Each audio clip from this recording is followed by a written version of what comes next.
What's supposed to happen happens when it's supposed to. Okay? A lot of times we get it twisted and we think that we can control everything. You cannot.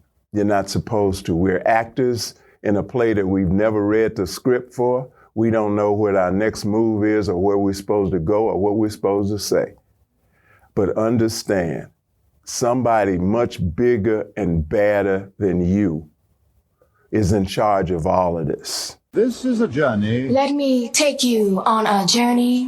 There will still be the journey. The journey. New sheriff in town, and his name is the journey. Journey. This thing is bigger than Nino Brown. This is The journey. The journey. What is it that moved you? The journey.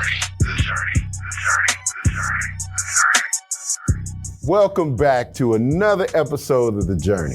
I'm your host, Larry Robertson, and today we have a Memphis icon that I'm sure you're gonna love.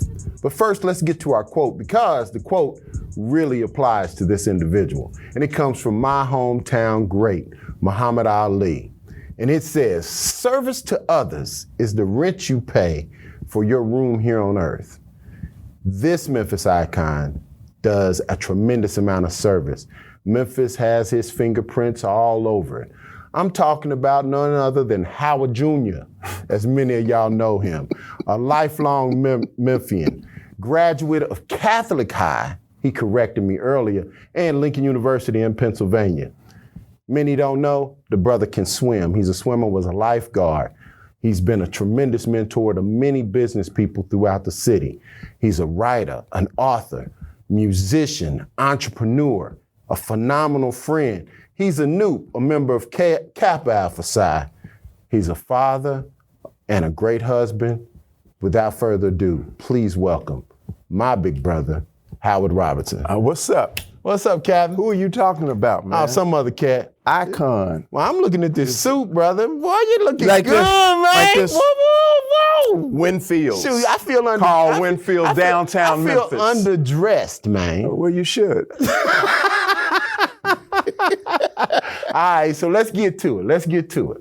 Let's go back, all the way back. All right. What part of Troglodytes. town? What time? What? South Memphis. South Memphis.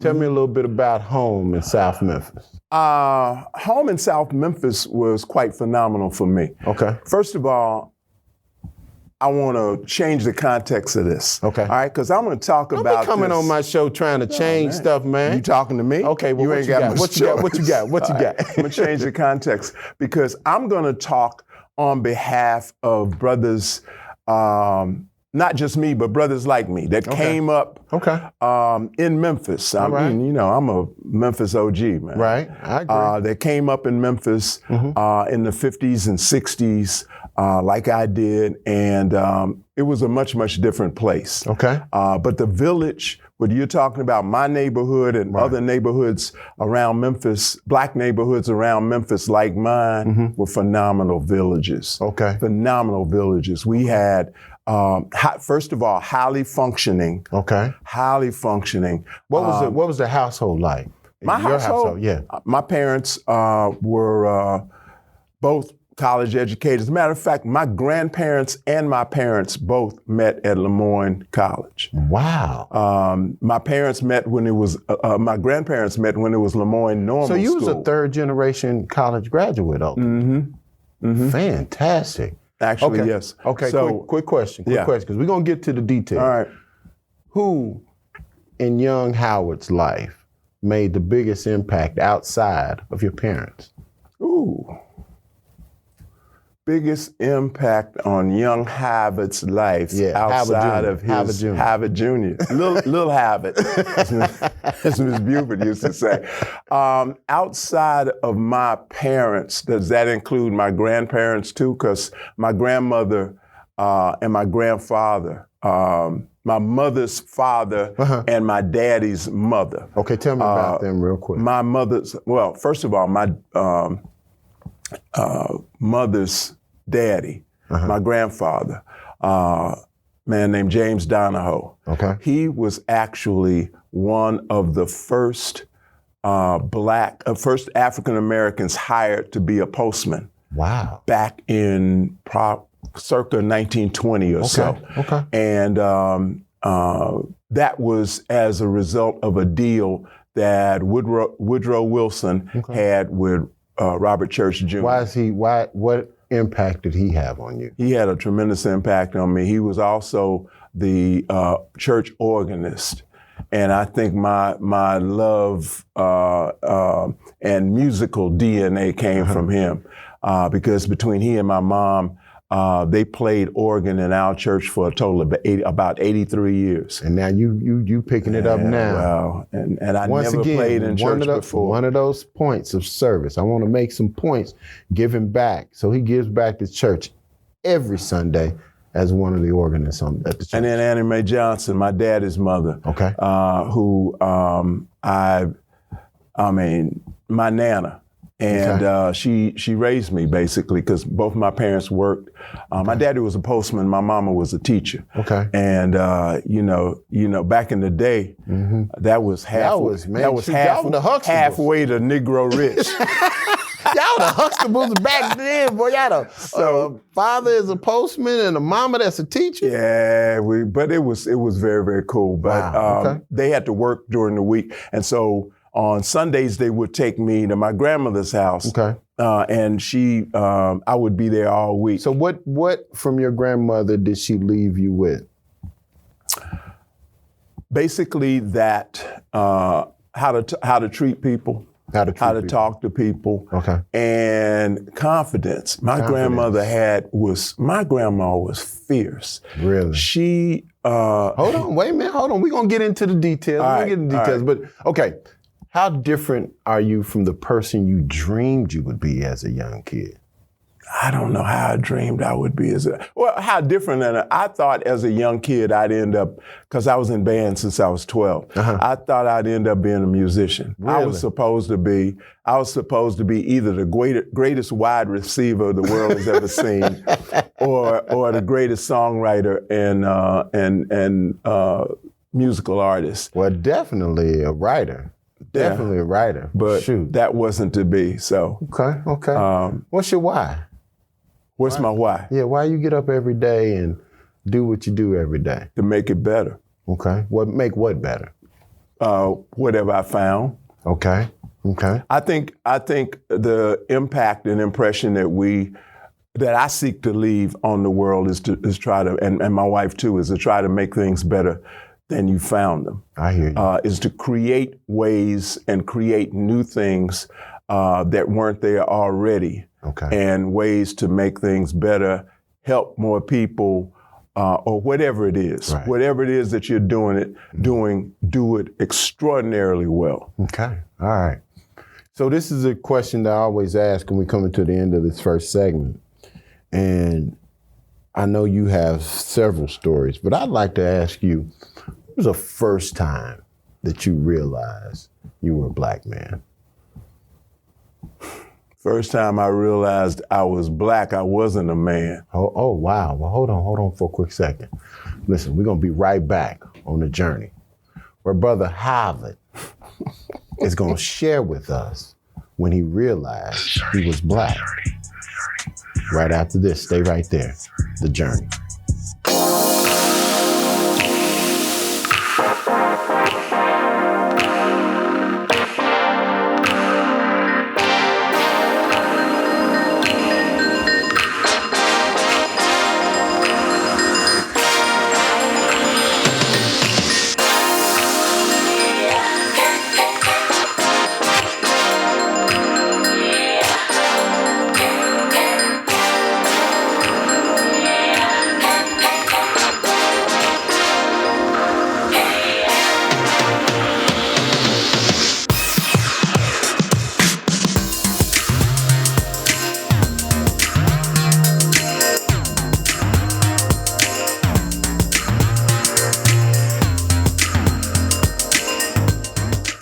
Welcome back to The Journey. I'm your host, Larry Robertson, and today, our Memphis icon is none other than Howard Robertson.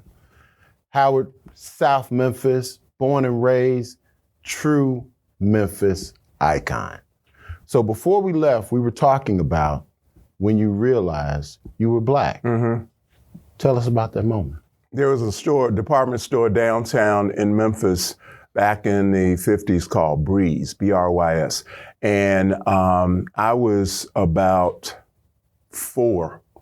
4? I was about 4 because I could read when I was 5. And this must have been before I knew what COLORED was. And so I was, my mom was doing something and I went to the water fountain and climbed up the little steps and started drinking water. Wait a minute.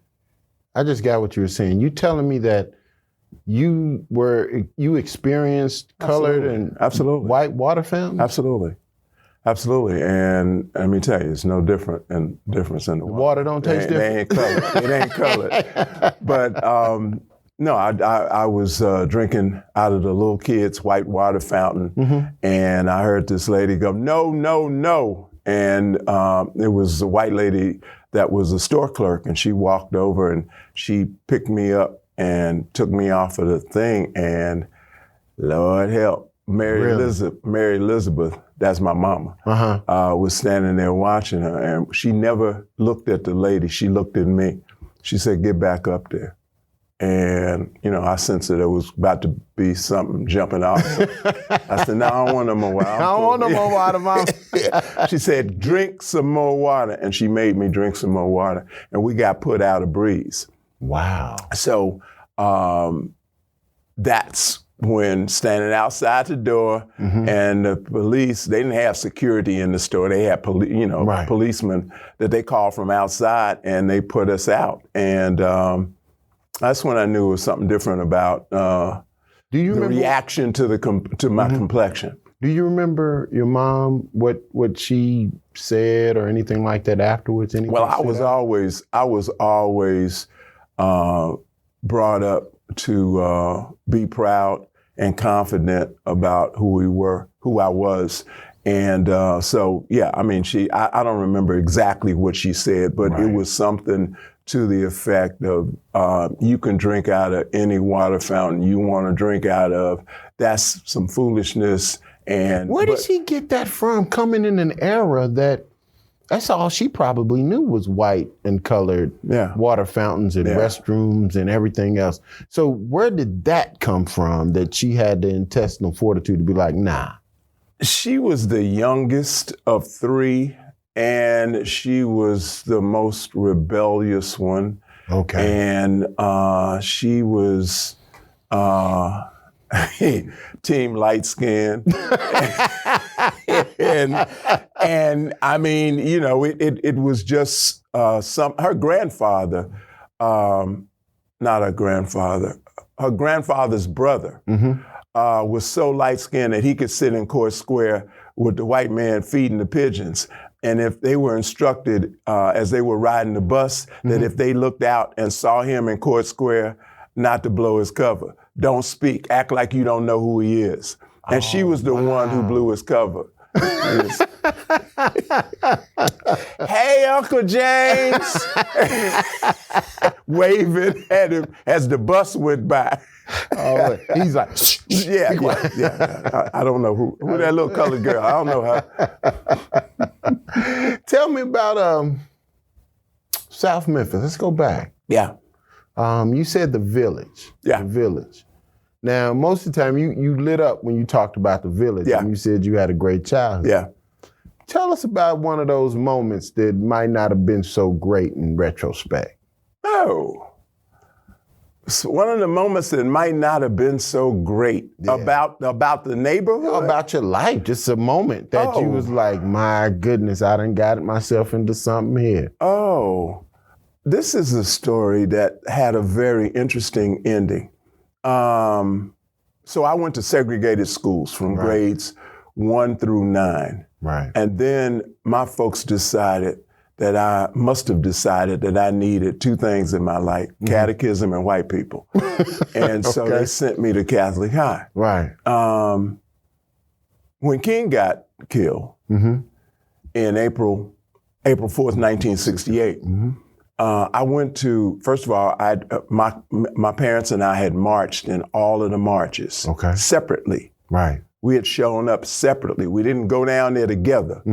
As a matter of fact, the march had turned violent. We didn't even know each other was in the line. Wow. And all of us had different experience. But at any rate, the next day after King got killed, we went to school. So I went to Catholic High. Right. As a kid that I played basketball with,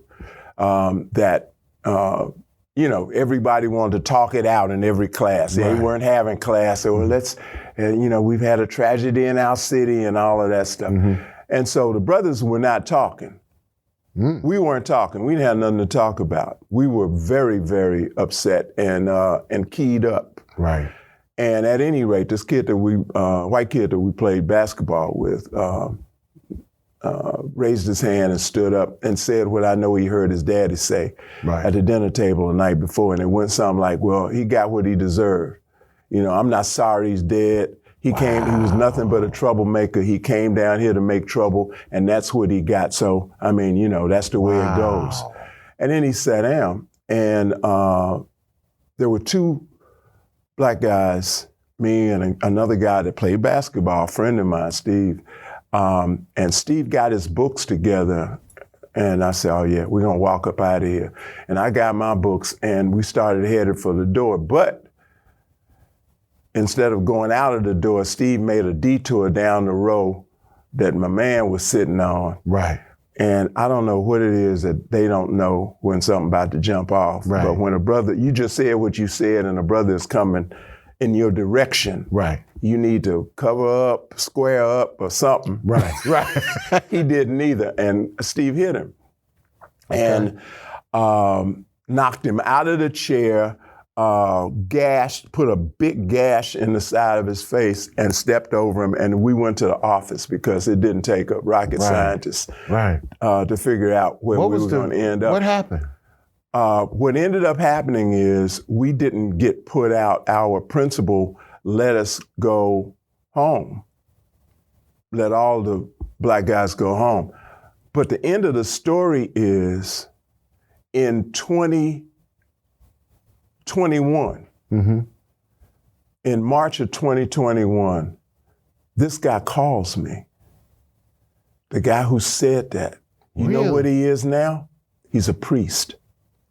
He's a Catholic priest in Chicago, and he ran into a friend of mine. But at any rate, that was one of those things, knowing, again, you knew how we must have been feeling. Right. And how, to have somebody, one of God's other children, just stand up and tell you entirely and exactly how they felt about it. Right. That was pretty traumatic. Shocking. Yeah. Well, I mean, I can only imagine in that moment when the dreamer got killed.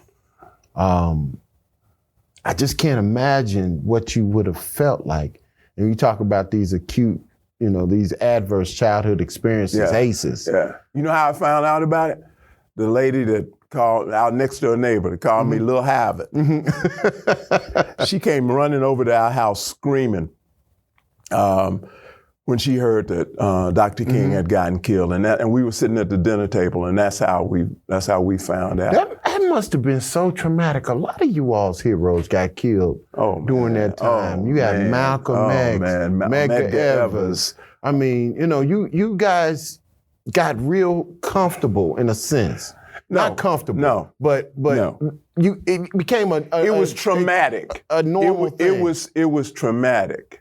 It was traumatic. Black leaders got killed. How did y'all deal with that? I'm going to tell you when that trauma started for me. Okay. When that trauma started for me was when I used to go to the barbershop when I was, 5 or whatever, and could read. And they have black barbershops, they're going to have a stack of Jet magazines. Old Jet magazines, right? And this must have been about 1950, late 50s. Okay. I knew the Jet magazine that had the photo of the week of Emmett Till in his casket. Ooh. When Mamie Till said, "I want the world to see what they did to my son," I knew the Jet magazine, and it was like a bad wreck. You know how sometimes you can't take your eyes off it?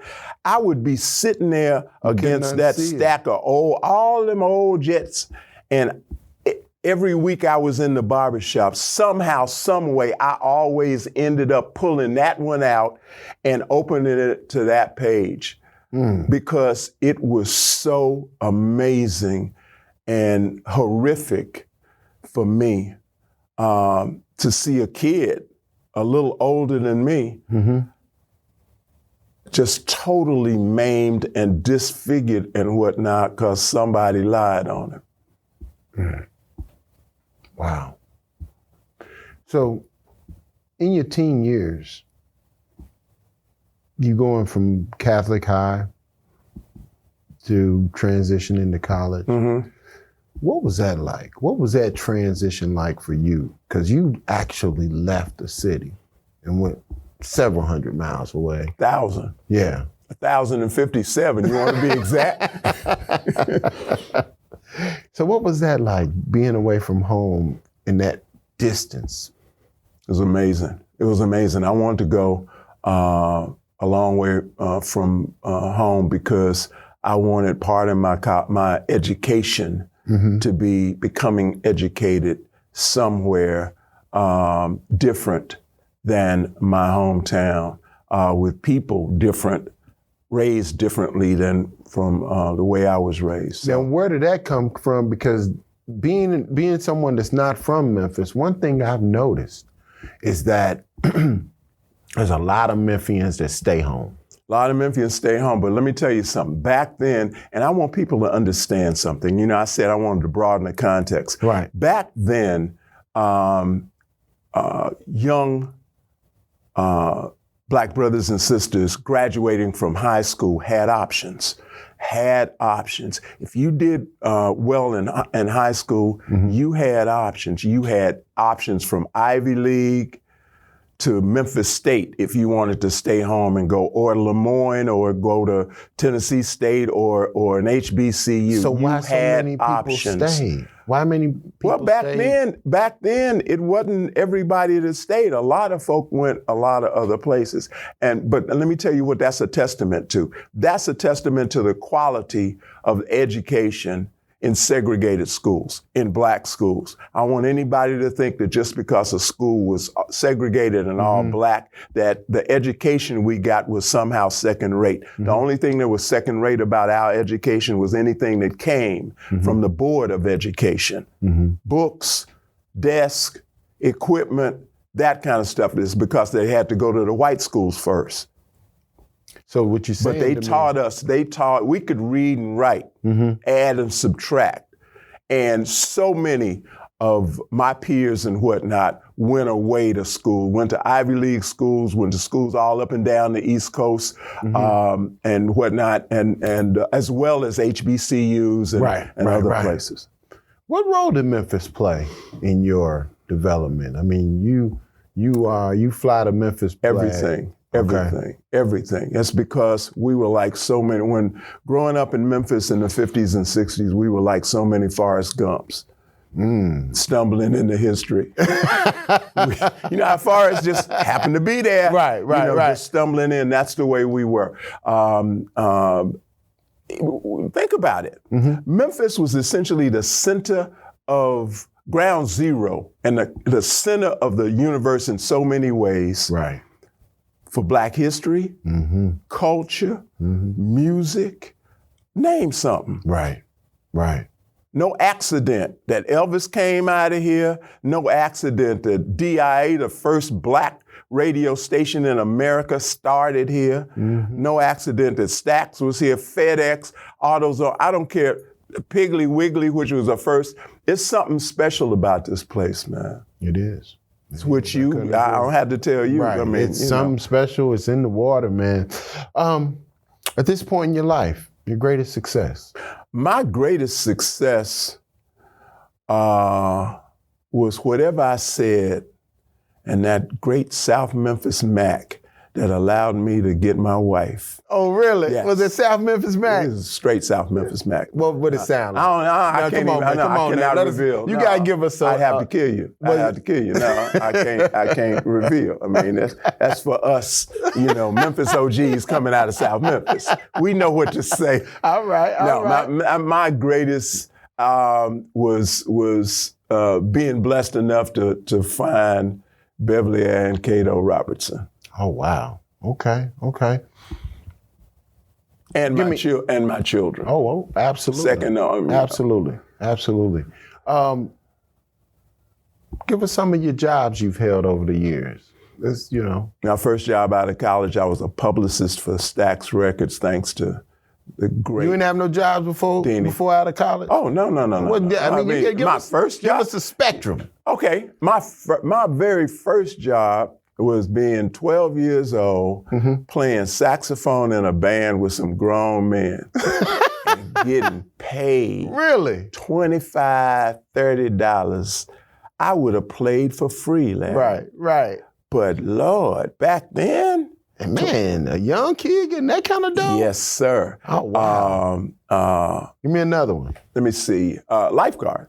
I've been swimming since I was like 5 years old, and I became a lifeguard and water safety instructor at Gooch Swimming Pool, which is in North Memphis at the corner of University and Hunter in Hyde Park. All right, give me another one. This was a cool one. In college, I told you I was a water safety instructor. Right. I taught swim lessons in college. Who did you teach swimming lessons? Freshman and sophomore women. Oh, you terrible. You had 3 classes. Woo! Boy. That was a wonderful job. Okay, so you've had a few jobs in copywriting and everything else. So let's, we coming to the end of our interview, and I want to make sure you leave these young boys, young men, with a Harvardism. So somebody's watching this, and they're getting a chance to listen to you. Okay. I want you to look right in that camera. Okay. And tell them. All right. What would you leave them with? What would you leave them with? What I would leave you with is a Howardism. What's supposed to happen happens when it's supposed to. Okay? A lot of times we get it twisted and we think that we can control everything. You cannot. You're not supposed to. We're actors in a play that we've never read the script for. We don't know what our next move is or where we're supposed to go or what we're supposed to say. But understand, somebody much bigger and badder than you is in charge of all of this. And you need to know him. You need to know him. He needs to know you. He already does know you. You just don't know him. But you need to acknowledge that. And if you do, when you do, you'll find that your life is infinitely better and different. And you can do anything that you can dream, you can do. And always know that. Have that confidence. You're very, very special. Lastly, and this isn't a Howardism, this is something that I got off the walls of a slave castle in Ghana. You are the children of those who refuse to die. Only the strongest of the strong made the Middle Passage and lived to survive the Middle Passage in bondage and slavery. You're their child. And so you're special, you're strong. You have all of the qualities that they had, so use them. A survivor, an entrepreneur, a husband, a father, musician, many things. Howard Robertson, you're a Memphis icon of today. Thank you for joining us on The Journey. I'm your host, Larry Robinson. Till the next time, for me and Howard and the rest of the crew here, Peace. Take care. Thank you to our partner, the Grand Boulay of Sigma Pi Phi Fraternity Delta Chapter. To hear more incredible stories like this, be sure to download the KUDZUKIAN app from the App Store or Google Play, or check out the Journey Memphis podcast on all your major podcast providers. Also, check us out on the KUDZUKIAN Network.